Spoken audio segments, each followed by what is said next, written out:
It's a really important thing that I want to mention today to your listeners, that it's not selfish, it's selfing, and it's really important to be able to keep your energy safe. Don't let others come into your energy, because that's what you have to protect so you can lift others up. If we go down on the sinking boat, if we let ourselves be immersed within heavy energies, well then we're no use to anyone. I don't really turn the news on to listen to the news over and over again, because I know it will take my vibration down. So there's important measures that we can do in terms of simply cutting from people and places and toxic situations. Sitting across from me is a woman whose entire story was written in the stars with such precision that when I calculated the exact timing of your major breakthrough, I literally had to put your chart down and walk away. I'm talking about cosmic orchestration, and it was so perfect, it makes you question everything you thought you knew about coincidence. Your astrological blueprint reads like a manual for transformation, whose soul volunteered to experience complete dissolution so you could demonstrate to the rest of us what authentic resurrection looks like. Here's what made my hand shake when I saw it.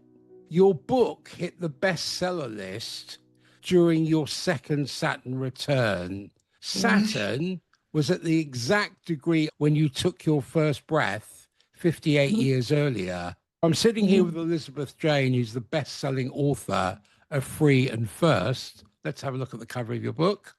Yes, well, this is the first edition and this is the second edition. So look out for that. You can purchase it on Amazon or on my website, elizabethjane.com.au. Beautiful. Elizabeth, I need to start by explaining something extraordinary to both you and our listeners. When we talk about evolutionary astrology, I'm not looking at newspaper horoscopes or simple personality descriptions. What I'm examining is your cosmic DNA. And this is the exact planetary positions at the moment you were born that reveal your soul's intended curriculum for this lifetime. I want you to think of your birth chart like a highly sophisticated GPS system that shows not just where you are, but where your soul is trying to go and what lessons you signed up to master along the way. What I'm about to share with you is going to explain patterns you've probably wondered about your entire life. And for listeners who are new to my work as an evolutionary astrologer, I want you to imagine that the universe is like a cosmic university, and each of us enrolls in specific courses based on what our souls need to learn and contribute. Looking back at your life journey, the challenges, the transformations, the seemingly impossible timing of certain events, have you ever felt like there was some kind of invisible hand guiding your story? Gosh, that's a very big question to start with. I was quite a nervous child. I had a lot of moves and lots of different schools, 6 schools before I was 12, a lot of change. My parents were always together, which was a blessing, and had happy upbringing. But all the moves, I think the constant in my life was my grandparents' farm.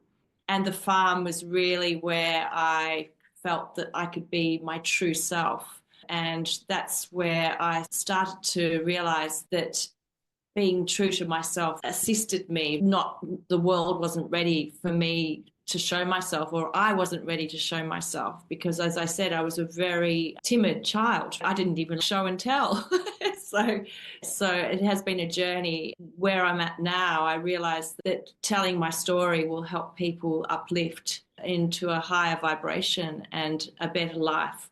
So that's why I'm all about passing on tools and tips for people to navigate their best life here. You're a woman surrounded by the architecture of success, 4 healthy children, loving husband, a beautiful home, and the external world would look at your life and possibly see completion, fulfillment, arrival. But beneath the surface of this seemingly perfect existence, something was stirring, something was asking to be born. and then the cracks began to form, not only in your marriage, but in the very foundation of who you thought you were. So the persona that you'd carefully constructed over decades, I would suggest, began to crumble. And the roles that had defined you, the wife, the mother, the woman who had it all together, suddenly felt like costumes that no longer fit. Here's where your story becomes a masterclass in the alchemy of transformation. Instead of running from darkness, you dove deeper into it. You picked up your pen again, that same pen that had captured your adolescent dreams decades before. And in the space between the breakdown and breakthrough, you discovered something extraordinary, that you are the woman you had always been, beneath the roles, beneath the expectations, beneath a carefully curated life. When you say your marriage falling apart shocked and rocked you to the core, I'm curious about that moment of recognition.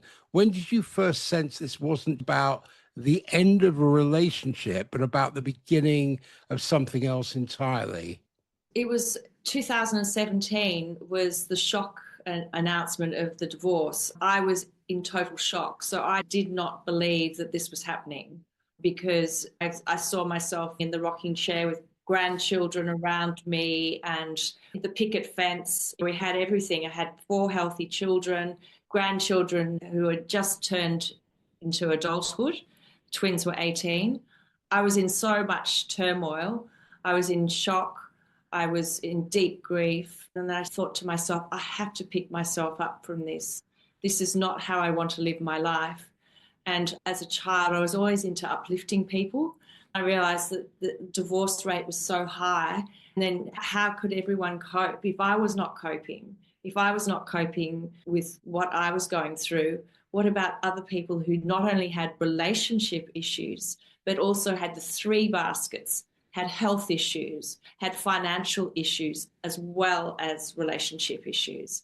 So I started writing down what was working for me and what wasn't working for me. Organically, my book grew out of that. I was very blessed. I did a sort of eat, pray, love year, and I investigated so many different modalities as to what would work and what wouldn't work to lift me up into a better place. That's where I started investigating with sound vibration, with mantra, with kirtan. Even the Beatles song Imagine is set at a decibel to open the heart chakra, to help uplift humanity. And putting all these different tools and tips together in my book was really important to me.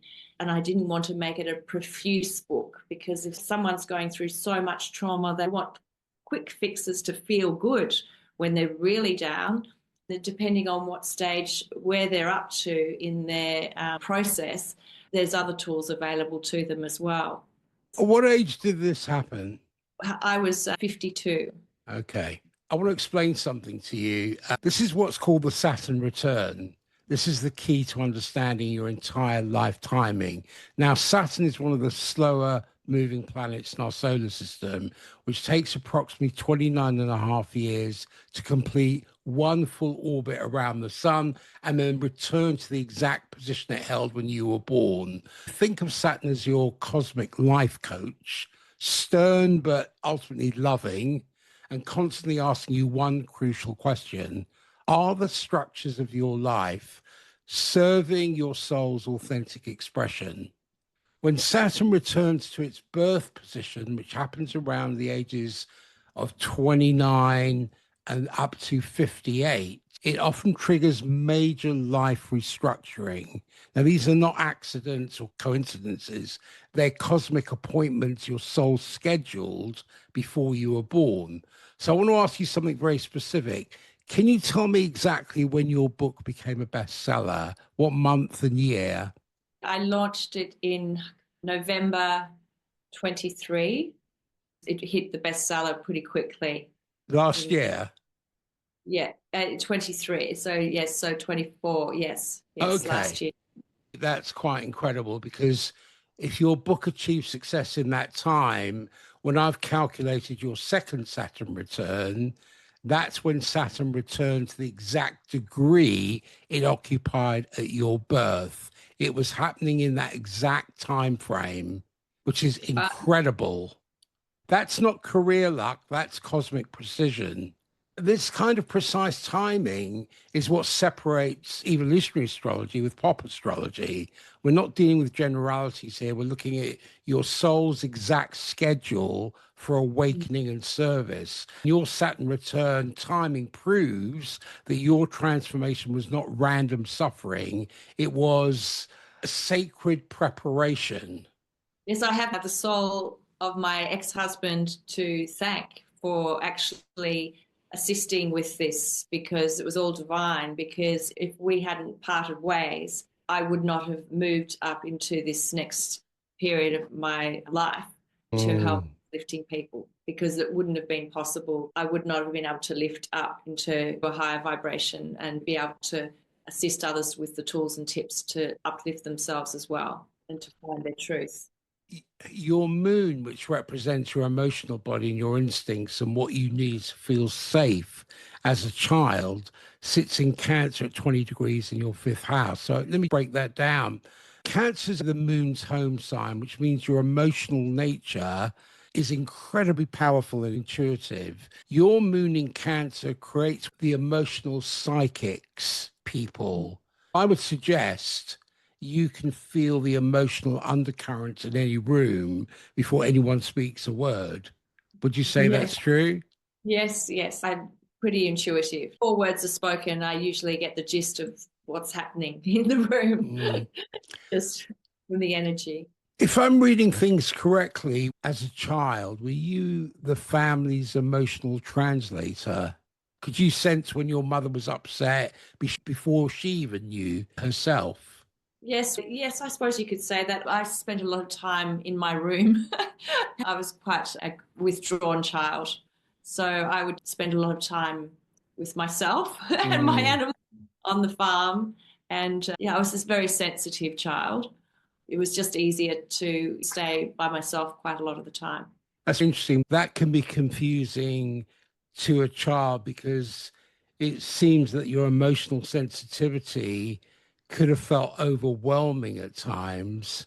And instead of being taught that it was a gift, you might have learned to think it was too much or you needed to tone it down to be acceptable. Well, exactly, exactly. I was sort of brought up more in a yang, more Mm, to just keep quiet and soldier on when there were unpopular feelings would arise and pursued chartered accounting and business, even though that really wasn't what I really felt was calling me. That was just the area that I fell into because my parents were encouraging me into disciplines that would be safe, that I'd always be able to get a job as an accountant. I was always quite a perfectionist because I thought if I mm. do well at my studies, do well at my sporting activities, well, then I'll be loved and approved of, won't I? I was looking for love and approval outside of myself. And I think that's a really big shift was when I realized the love and approval has to come from within. And once I started to find no matter what was happening externally to me in the world, in my family, within business, within school, I could always find peace from within me. And that lifted me and also assisted with how I saw the world. It was a different frame that I saw the world through. It was Mm. a different way of looking at the world once you lifted up into a higher vibration or a better mood.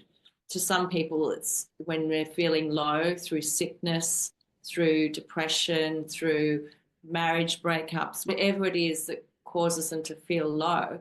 The best thing I feel they can do is just to have a go to list of 10 things to lift them up. I know it sounds really simple, but that's all you can cope with when you're really low. And to your listeners, I'm not a health professional, so please continue to seek health advice with medical advice. But I think from experience here that I would have a list in the early days on the fridge or near the toothbrush of things that would lift me up. The first thing I realized was coming into the present, getting out of my mind, should have, could have, the shame, blame, regret cycle, which was usually thinking about something in the past or the fearing of the future. What now? Where am I going to live? What am I going to do? Those two frames, past and future, I believe de-energize us, take us down into a deeper hole. Whereas if you can think of charging your phone and bringing yourself back into the present, whether it's grabbing ice out of the freezer, brings you back into the now and energizes you and lifts you into a better place because you become more present or more mindful or whatever word we want to throw around here. That is really, really powerful. It's a starting point to journeying into a better place. You're incredibly gifted at nurturing others, but it's also the learning and the alignment that your emotional needs matter too, because this early pattern sets up the entire life journey. Your blueprint may explain the struggle you've probably carried most of your life. It'll help everyone listening to understand why some of us have to learn certain lessons the hard way. In evolutionary astrology, we work with the four elements: earth, fire, water, and air. These represent different types of energy and different ways of engaging in life. So let me give a brief explanation of each one, because understanding this is crucial to your story. Fire represents passion, initiative, self-assertion, and the courage to take action. Now, fire signs are naturally self-advocates. They instinctively know how to pursue their desires. Earth represents practicality, service, building tangible things, working with material reality. Earth signs are grounded and focused on creating stability. Air represents communication and ideas and social connection and mental activity. Air signs are natural networkers and idea sharers. Water represents emotion, intuition, healing, and spiritual depth. And water signs are natural empaths and healers. And most people have planets scattered across all four elements, giving them access to different types of energy as needed. But you have something extraordinary and challenging in your chart. You have 7 planetary placements in water signs, several in earth, some in air, but almost no fire, except what's called your south node and your midheaven. Now, this means your soul chose to incarnate without easy access to that self-assertive, passionate, me first energy that most people take for granted. Before I Mm-hmm. explain why your soul made this choice, I want to ask you something that may hit close to home. Throughout your life, especially during your marriage, did you struggle with advocating for yourself? Did you find it difficult to pursue your own desires if they might inconvenience others? Yes, well, the funny thing was, I thought that I was meeting all my needs. If someone said, "Oh, are you meeting all your needs?" I go, "Of course I am. I've got 4 healthy children, lovely marriage." But of course, I had never really looked at me. So I had always thought I've got everything, but I really hadn't spoken up about what I needed from a very, very early age. Because I had never done that, I had to train myself. That's why my book, Free and First, is about pushing yourself first and not thinking it's selfish. Because what I realized was when I could put myself first and nurture me, then I would be on a higher vibration. And then my kids and my parents could surf the higher wave. Whereas if I left myself last, then I would think of my children and they'd get my low vibe. So that's how I realized that I had to put myself first. Mm. Then I had to speak up, which was the most trickiest thing, given I was a very quiet child, to speak up about my needs. But then I realized as I was writing my book, people need to find their needs. So I developed this tool called the ABC of me. A is acknowledge, allow, and accept how you feel. But the problem is we're so busy. We're busy on that life hamster wheel, and we're busy with families, we're busy with work, we're busy partying, we're busy, busy, busy bees. Everyone's busy, that we don't stop to feel. So we can't do A. So I was thinking most of the world are so busy with their screens and the noise, they can't step out and feel how they feel. So they can't do A. A, acknowledge, allow, and accept how we feel. And then B is boundaries. But then even if you could do A, then B is like, whoa, that means you have to stand up and say to your boss or to your children or to your partner something that you're not liking. And that can be terrifying, absolutely terrifying. You're not going to do it if you haven't got a good self-esteem, if your self-confidence is not there, or you think you're going to lose your job, or your partner's going to leave you, or your children won't like you. So there's a whole chapter in my book on A, acknowledging, allowing, accepting, B, boundaries. With the boundaries, we need to have a whole chapter on self-care because we have to boost ourselves up to be able to set our boundary. Otherwise, it's just not going to happen. And then C is the communication of the boundaries. So to be free, we have to do the ABC. That's what I thought. We have to be able to do the ABC, and we can't just jump to the end and go, oh, well, I'll just do C and be free, because we're not. But if we can actually stop and do A and B and C, and it takes practice, it takes determination, it takes a massive amount of vulnerability, which a lot of people, including myself, to be really vulnerable and to speak up about how you feel. Not many people like to talk about how their unpopular emotions. Still today, I think we're getting better. The younger generations are realizing how important it is to speak how they feel and to speak up about what they need. But certainly the older generations were carry on, chin up. I'm realizing with all the modalities that I've looked into how even medical science is getting onto the fact that if we hold on to these heavy emotions within our psyche, then the unease can become disease. We need to know how to process these emotions in a healthy way. And that's when I talk about in my book about having hobbies and things we enjoy, even if it's 10 minutes a day, to keep us mindful and present, is doing super amazing work. It's actually helping to process unconscious, heavy emotions that can be playing havoc with our health. I have many clients, what they present with is not what is happening. The hidden cry in that particular client is usually to do with something whereby they built up psychic residue in their anatomy and physiology or in their cellular life that can cause all kinds of dis-ease, which cannot be necessarily addressed by presenting symptoms. We create a symptomatic society that involves bringing in the mechanic to fix it. You need mechanics. If your car goes wrong, you need a mechanic to fix it. But it's not to have the fix it mindset.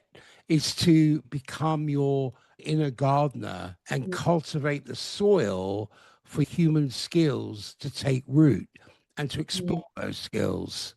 Then you're not reliant on the fix me mentality. Take this pill, fix me. Do this course, fix me. This is what I call the tool shed analogy, whereby you go into your backyard, into the shed, you get a tool, you use the tool and you put it away. Fine. But what you need is an ecology of practices that you do consistently on a daily basis. So you don't allow the day to move into you, you move into the day, which is what I Yes, see your ABC does. yes, yes. I think there's so many different tangents that I write about in my book. I have a chapter on everything. And what you touched on was also about making sure that we protect ourselves from other people's energy, which is a really important thing that I want to mention here. With all that's happening in the world, especially the empaths out there that can really feel the heaviness of the chaos going on in the world. I want to mention to your listeners that it's not selfish It's selfing, and it's important to keep your energy safe. Don't let others come into your energy, because that's what you have to protect. You can lift others up. If we go down on the sinking boat, if we let ourselves be immersed within heavy energies, we're no use to anyone. I don't turn the news on to listen to the news over and over again, because I know it will take my vibration down. There's important measures that we can do in terms of simply cutting from people, places, and toxic situations, removing yourself from them as much as you can, or at least talking them through if you're in counseling, so you can release them from your energy field so you don't go down with your clients. You need to have a protective shield. If you're into imagining a shield around your auric field, that any negative energy is transmuted. It's literally transmuted into a higher vibration, into love and light when it comes in. Some people say, you've got my cloak on today, imaginary cloak, or whatever your imagination wants to go. But I think it's important to protect yourself so you can be the best person for your family, your friends, your work colleagues, and emanate a higher vibration. When you look at things at the level of frequency as distinct from the level of chemistry, these things are not imaginary at all. You can create a shield around your auric cortex. Yeah. Look at the word shield by anagram is held. You're able to protect yourself if one has the understanding and the education, which many people do not have, about the electromagnetics of the human design, then they would understand you're not just this stuff. You're more than Yeah. that. Yes. But what we do is we try and solve problems at the level of chemistry, not solve problems at the level of frequency. So I would suggest that the missing fire element, which is what I see your book is about, is you are solving problems at the level of frequency, but bringing it into a grounded level so people can access and use those practices in their everyday Yeah. life. Yes, well, Einstein just popped into my intuition when I was writing the book, and I thought, well, God, what's Einstein want to say? And I thought, he's an E=mc² man, but he did enter my book. It could have been my grandmother, though, who entered my book, because she used to say, if you've got a problem, go to bed, you'll feel better in the morning. What that's doing is lifting your consciousness to be able to see from a higher perspective how to solve a problem that was created at a lower level of consciousness. I can't remember the exact words I've written in the book, but no problem can be solved at the level of consciousness at which it was created. You have to start climbing rungs of the ladder. Think of snakes and ladders. I need to keep climbing the ladder rungs to get to a higher level of consciousness, a higher level of understanding. Then I'll be able to have creative solutions to work through my challenges, whichever basket: health, financial, relationship. I have to watch those slippery snakes, because those snakes will take me down, and I won't have the clarity as to how to step through the problems that are around me. That's nice imagery. This is the missing fire element at work. I would suggest your soul specifically chose to incarnate without easy access for self-assertion. Why? Because you needed to learn something profound, how to kindle authentic inner fire through your water and earth elements, rather than borrowing energy from others or a performing passion to get approval. When you were going through your divorce and later when you were creating your art and writing your book, did you feel like you were discovering a passionate, powerful part of yourself that had been dormant for decades? Yes, look, I suppose your listeners might believe in past lives, because I was never allowed to do art at school because I was considered clever, because education was geared that if you were clever, you'd do your maths and your physics and your languages, and then you go on to university, and the arts wouldn't allow you to get into certain degrees. Whereas it changed from my children, because they were all doing art and drama, and a couple of them are doing banking and finance now, so it's changed slightly. The first opportunity I had to paint was the front cover of my book. That was my first painting. And all of a sudden, I was holding the brush and I just went for it. I didn't listen to the voice inside me going, you have no idea. You know, my teacher had bought my paints, my teacher had bought my canvases. I had no idea what I was doing. And if I'd listened to the voice inside saying, you're going to look like the circus clown trying to paint, how are you going to paint? You don't even know how to draw. I think that all creativity is within us. It's just whether we get that opportunity or allow ourselves, more accurately, allow ourselves to tap in to our creative true self. It's all that we need is within us, and it's self-discovery of ourselves. What's the definition of spirituality? Spirituality to me is discovery of the true you. It's discovery of my true inner essence, my true self. And that's a powerful thing. I've written press releases on authenticity, and I see that as our superpower when we can step into our authentic self and speak, feel how we feel, and speak how we feel, and stand up for what we need, then the whole world takes on a different color. This is one of the most beautiful aspects of your journey. When I see a missing element in the earth, fire, and water table, it doesn't mean you are incomplete or broken. It means you're on an advanced spiritual curriculum. So you had to learn to generate fire from authenticity rather than ego, from truth rather than performance. That's why your transformation is so powerful, because what you're teaching the rest of us is that we don't need to be born fiery to become passionate. We can learn to kindle our own flame. Yes, exactly. I think once we can tap into our truth, we're free. We're very powerful. We're all very powerful. Some of us have forgotten, and I'd forgotten. We've lost track of our truth. We've got too busy in this world. We're distracted, and we think we'll be more powerful, we'll be more accepted when we're earning lots of money, we'll be approved of in some way. But the biggest thing is once we tap into the truth of ourselves, then the whole world opens up, and it's incredible. It doesn't happen overnight. It's like climbing Mount Everest. You take a couple of steps and you admire the view, and then you might take a couple of steps back. You just keep following the breadcrumbs. I hope my book is putting out a few signposts to get people to the amazing place, which is their truth of them. Once they can unearth their truth and step into their full self, then it's a different world. Mm. I want to take a look at the way your mind operates, because understanding your Mercury placement, which is about the mind, the mentality, this will reveal why your book resonates with so many people.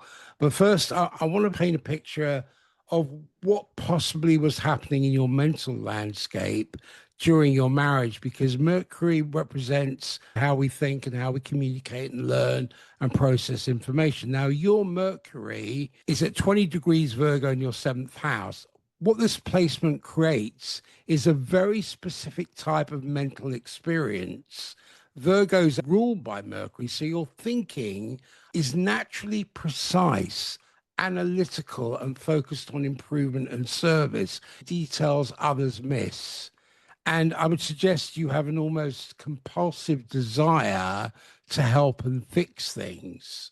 But when Mercury is in the seventh house, this is the house of partnerships and relationships, all that mental energy gets laser focused on understanding and improving your connection with others. What I'm going to suggest to you may resonate or may not, but I would say what was happening in your mental world during your marriage, you became the relationship analyst. You could see exactly what was wrong and exactly how to fix it. You may have had entire conversations in your head about how to improve your marriage for hours before you ever spoke a word out loud. You became the emotional and practical manager of your household. I think I was very good at helping others, but I hadn't helped myself first. During the marriage, I was always looking at assisting my 4 children. I had 4 children under 5. So my energies were diverted to the well-being of my children, the well-being of my husband, but it overlooked my needs. I had put my needs way down the track. That's the wrong programming. And that's the programming that's being passed down the DNA of many women and men around the world for centuries and centuries and even more centuries, about women need to be the nurturer, put their children first. It's the wrong recipe. It's the opposite. The women have to power up, have to put themselves first and speak up about their needs, because then they assist with the whole tone of the relationship, the tone of the whole family, and the tone of not outside of the family, work and the world.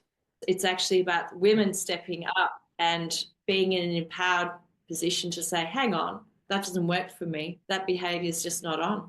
But if we turn a blind eye, tippy-toe around, then we're enabling bad behavior. And then on a grand scale, whether that's a microcosm of your family home or the world, we have to stop tippy-toeing around, turning a blind eye, and start standing up and powering up. And that will feed through. We have to put our flag in the ground and stop teaching others that it's okay to become second best. Because in effect, by not taking conscious action, we're teaching that other person, whoever that might be, whether it's in a relationship, whether it's in communities, whether it's in nation states, whether it's in countries, whether it's in government, that it's okay for you to treat me that way because you're not taking a stance. Here's where it gets more complex. And we're talking about Mercury. And as you've alluded to, is you channeling your energies externally and outwardly. Your Mercury forms what's called a square with Jupiter. What this means, a square creates productive tension.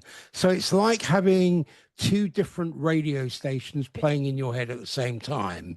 Jupiter represents expansion and wisdom and philosophy and our connection to life's bigger meaning. Your Jupiter's in Gemini in the 4th house. This is the house of home and emotional security. So this square between Mercury and Jupiter creates an internal pull between wanting to have deep, meaningful conversations about life's purpose and getting caught up in trying to analyze and fix practical day-to-day problems. During your marriage, did you feel like you were speaking different languages sometimes? Were you wanting to explore deeper meaning and connection, but finding yourself stuck in surface level problem solving mode? Yes, like everyone, I get busy with bringing up children and supporting my husband. And so it's very hard to be a fly on the wall and take time to really digest what you need and the bigger picture, so to speak. We can be like ants going from A to B and B to A and A to B, and then we go, oh, life's over. Or we can stop and we can be a fly on the wall and take a step back and remember that life can be linear or it can be much bigger than that. It's a much bigger thing when we can breathe and lift our vibration and get into beingness, because we're human beings rather than human doings. Once we can step back, stop, breathe, and get into the zone, align into the truth of our being, then the world is a different world. We wake up to the truth, and we can bring, with our thoughts, we can bring in better things. We are unconsciously manifesting. If our thoughts are bad thoughts, then potentially bad things can be manifested. If we're thinking affirmations, no, I'm healthy, wealthy, and strong, it's more likely that you're going to be healthy, wealthy, and strong. We say, I'm getting old, I'm going to get sick, I'm going to die. Our thoughts are very powerful, and if we can nip them in the bud and turn them around, say, hang on, no, I don't think I like that thought, and twist it, choice point, turn it around, well, then we're more likely to manifest a higher vibrational outcome, more positivity, more abundance, better health. Yes, to all of that, about awareness, and it's about turning your observer on and recognizing when you're triggered into reactivity that's based on a historical mechanism, you can intervene and recognize it and not suppress it. This is a whole education. And I think your soul became so skilled at analyzing and improving your relationships, you can lose yourself in the process. But the beautiful transformation that happened was when you redirected that analytical precision towards your own creative expression, which is exactly what you did with your writing. Yes, it was just my way of finding me. Like my writing started, the journaling just started to actually help me to find me again because I'd got lost in my roles, whether I was a child trying to do everything right for the love and approval of my parents, and then teachers, lovers, husband, and to actually work out what mattered to me and to break it down. The writing and the painting were channels, if you want to think of them. The creative expression helps us to find the truth of ourselves. I say it doesn't matter what hobby it is, but if you can have a few minutes a day to do something that brings you joy, that grounds you and that keeps you mindful, you will be able to find more of you. You get so busy, and a lot of people don't know how they're really feeling because life is fast. We're living in a very fast world, and it's Mm. very hard for people to feel how they feel, and very hard for them to stand up for what they need because of the programming they may have received. Or subtly, they don't even know that they've received because we're not even aware, because it's deep down in our subconscious. The programs are very deeply ingrained and people aren't necessarily aware of them. That's what I find fascinating about your transformation. When someone has a missing fire element in that placement, it can be looked on as learned helplessness, specifically around self assertion and personal agency. The fire element is about personal agency. This is what it represents, it's the ability to act on your own behalf and set boundaries and pursue personal goals without excessive guilt or anxiety. Without natural fire, your psyche developed compensatory patterns. So you learn to get your needs met indirectly through service to others, hoping that your caretaking would eventually be reciprocated. This creates a psychological double bind because your water dominant nature makes you acutely aware of others' needs, but the missing fire element makes it impossible to assert your own needs directly. This results in often chronic resentment that builds beneath the surface of endless giving. That's a pattern that was destined to reach a breaking point. That's what's beautiful about the fact that that's all being translated into your book. Yes, I just feel thankful that I did pursue this book because I think it will assist women around the world to actually step up into their best selves, and not only help them, but to help their partners and their children's children and break that cycle where a lot of us women have thought that it's selfish to put ourselves first. We can't do that if we've got others to care for before us. It's the wrong recipe. Like what the steward said on the plane, put your mask on first before others. You've had a fascinating journey. I want to talk very briefly about your North Node and your South Node. Your North Node is your growth edge, and your South Node is your habits, your comfort zone. Your North Node's in Gemini in the fourth house, which reveals your psychological growth edge. This is the direction your psyche needs to develop for healing and wholeness. But you're coming from a South Node in Sagittarius in the 10th house. So your psychological comfort zone involves being the wise authority figure who shares truths from a position of expertise. But this pattern can become spiritually inflated and disconnected from genuine human vulnerability. So your North Node journey, your growth edge, involves developing an intimate curiosity. You've learned to be interested in others' experiences as distinct from always having the answer or creating emotional safety through authentic vulnerability rather than impressive wisdom. Psychologically, this represents a movement from the teacher complex to the eternal student, where you're maintaining a beginner's mind and genuine humility in how you connect with others. I see psychological journey that you've gone through divorce and rebirth. This is a classic pattern of what Carl Jung calls ego death and regeneration. Your water dominant psyche had to experience complete dissolution of the false self structure, the perfect wife caretaker identity, before the authentic self could emerge. So I don't see this as just divorce, it's psychological death and rebirth.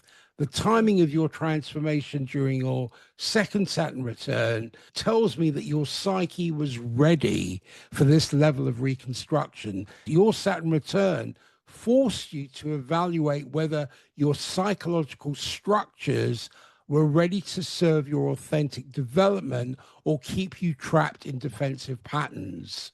Your whole journey is so powerful because you've now integrated your wounds into wisdom. Your current work represents post-traumatic growth.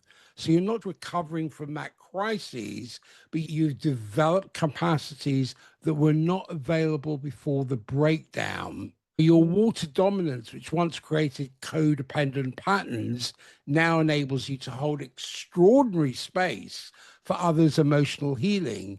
Your missing fire, which once created maybe learned helplessness, taught you to generate authentic passion from your inner truth. I see the emergence of you as a teacher and an author, and this represents earned authority, wisdom that comes from not just from theoretical knowledge, but from a visceral, integrated life experience. Oh, well, thank you for all that. We're all learning. We're eternal students. This university that you mentioned at the beginning of the session is we're all here and we're all learning. That's what I love. I love learning new things. I love hearing about other modalities to lift me up, to explore. There's just so many different ways of getting into a more powerful place for everyone to be in a happier, healthier, more joyful place. That's what I'm all about. To break everything down. We're only here for a short period of time. Everyone deserves to have a fun time, to feel good. That's what the premise of my book is, to give people ways of lifting up into a better life. I think sometimes I try to stop myself from getting too profuse, because it's like you break it down, make it quite simple, because it can get too convoluted sometimes, I think. What do you think? It depends. Simple is more effective. Sometimes things need a deeper exploration and explanation to bring about the simplicity. Sometimes you need to go into depth, but you have to bring that out into how do I humanize this into application? How do I ground something I take from the ethereal into the material? How can I be the mystic and the one that is grounded? Yes, I think it's important to keep Right. grounded. Yeah, of course. Where can people find you? Where can people buy your book? And do you have any parting words? First of all, my book, and you can find all my podcasts that I do around the world and radio interviews. Some of them go for about 10 minutes, which are good, if you're time poor. So on my website, elizabethjane.com.au. And parting words, the most important thing I think that really helps is to take time out in your busy day, a couple of mindful minutes. Whenever you might be in a queue at the supermarket, you might be in your car, you might be waiting for the lift, but the more often you can do it, the better. Do some big, deep belly breathing. I know it sounds so simple, but we're living a busy life and we tend to not even breathe properly. To breathe into our bellies calms down our parasympathetic nervous system, does wonders for your health, brings you into a calmer, clearer mode, and you can do it anywhere. You can go to the bathroom, before a meeting, before you get home, and just do 2 minutes of deep breathing, like breathing in for 5, the box breathing, holding for 5, breathing out for 5, holding empty for 5.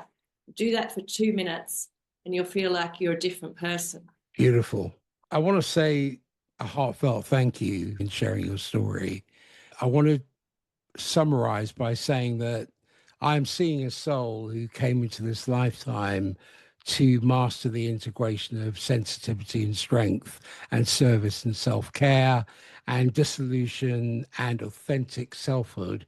Your psychological journey represents the archetypal feminine path to power, not through domination or aggression, but through authentic self-expression rooted in emotional truth and spiritual wisdom. There's a profound lesson in your story. It offers that our deepest wounds, when consciously integrated, become our greatest gifts to the collective.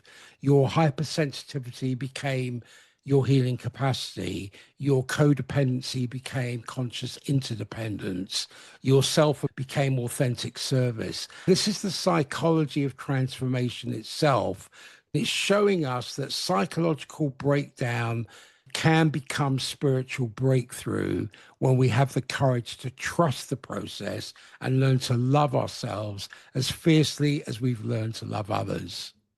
You said it so well, yes. Like the obstacle that you're facing is your opportunity. In a nutshell, why am I getting all these obstacles? But that obstacle is the lesson you have to learn and then transmute it or transform it into gold, into the truth of you. Your challenges allow us to do that, to develop into the truth of ourselves.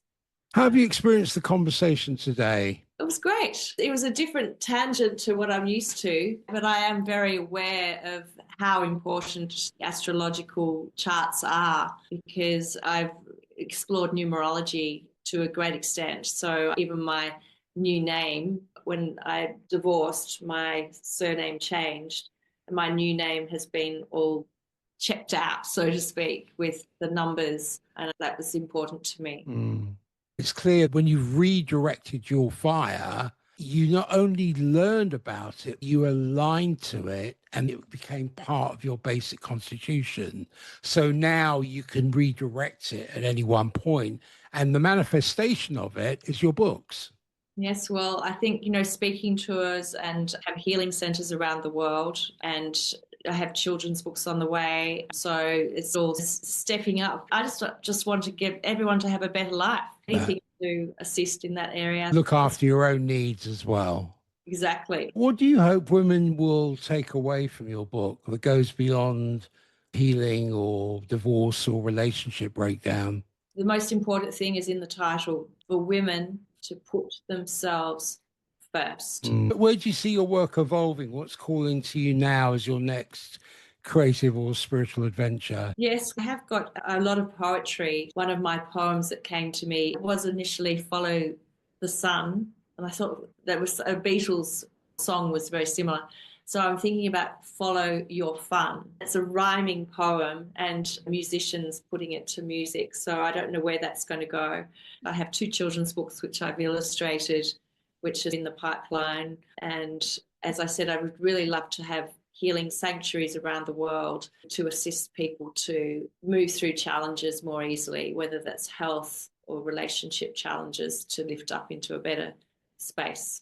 Thank you, Elizabeth. Thank you. Bye. Have a great day.